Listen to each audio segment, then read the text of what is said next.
Good morning, mga senyorita. Good morning, senyorita. Good morning. Morning. Good morning!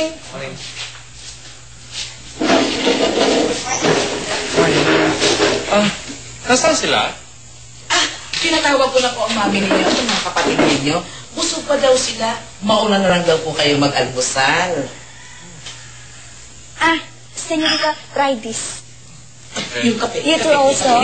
Bigyan ng kape. Bigyan ng kape. It's delicious. Yeah. Senyorita. Excuse me. Good morning, Harry. Good morning, William. Good morning, Michelle. Why up this early? Ganito po talaga ako. Morning person. Kahit na napuyat po tayo kagabi. Okay. Kamusta naman yung labas ninyo kagabi? Nag-enjoy ba kayo? Opo, Malang. Nag-enjoy kami mag-video ke. Oo. Mabuti naman nag-enjoy kayo. Oo. Kasi, alam nyo, isama nyo pa ulit itong aking anak. Maraming pang mga magagandang lugar dito sa San Alfonso na hindi nyo pa nakikita. Ay, tama-tama. Sasama kami. Ay, adore namin kayo. Hindi kayo pwedeng sumama. Marami kayong gawain dito sa bahay. Hayaan nyo nang ang anak ko ang magpasyal sa kanila. Total, wala namang ginagawa itong anak ko eh. Senyorito, it's okay for me if you make sama-sama my daughter. You know, she is always available, always free. Yeah, it's okay, ha? Also me. Also available, ha? Okay. Okay, see. That'll be good. Ayan. Ay, kunin niyo ang ketchup. Walang ketchup, oh. Ketchup. Anong hinihintay niyo? Ketchup. Bubulong-bulong, ha? Ketchup. Cheche, tama na. Hayaan mo na lang nga. Mag-usap muna ang mga magkakaibigan. Hindi pa naman natala uuhaw, senyorito. Excuse me. Tulungan mong kumuha ng ketchup, ganun-ganon. Ano yung anak ko? Ano ang gusto niya? Tinapay o nang... Kain na? Bakit mo pinahiya si Izzy kanina? What are you saying, Mom? I saw you. Palay na ang lumalapit sa'yo. Ikaw pa ang umiwas. Halata naman na may gusto siya sa'yo. I know, Ma. Kaya nga iniiwasan ko siya. But why? I don't understand. Di ba ito ang gusto mo? Ang mapalapit sa kanya para makaganti ka sa ginawa ng ama niya sa ama mo? Tagumpay ka na, anak. She can be all yours kung gugustuhin mo, pero ngayon umuulong ka. Why?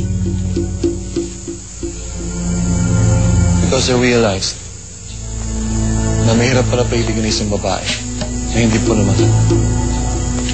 Kaya hindi ko tutuloy ang plano ko. Dahil hindi ko naman talaga gusto si Izzy.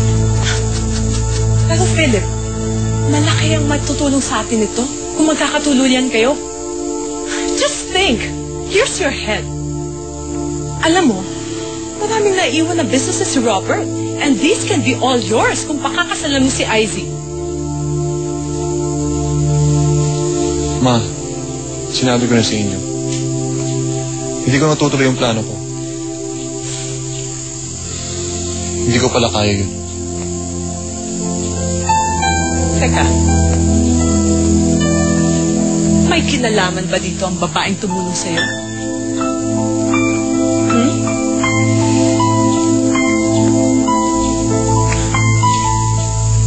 Don't tell me ipagpapalit mo si Izzy sa babae na hindi mo pa kilala. Nagsinungaling ako sa iyo, Mami. Kilala ko kung sino siya. Alam ko kung anong pangalan niya. Okay, so sino siya? Rochelle Ho. Yun ang pangalan niya. Rochelle who?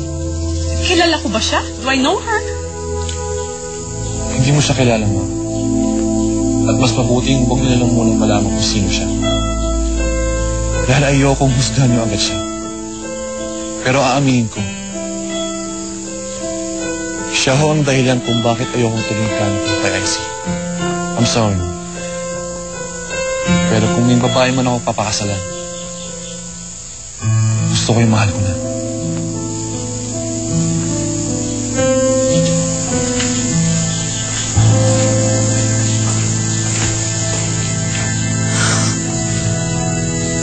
Michelle, sino naman yung babae yun?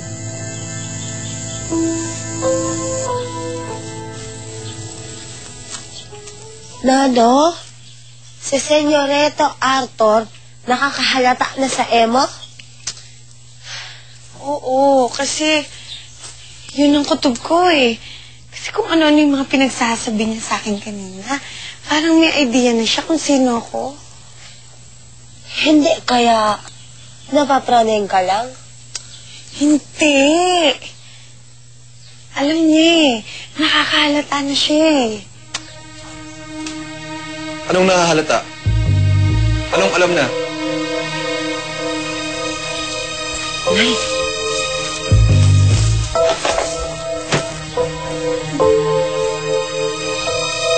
Sino at anong pinag-usapan niyo?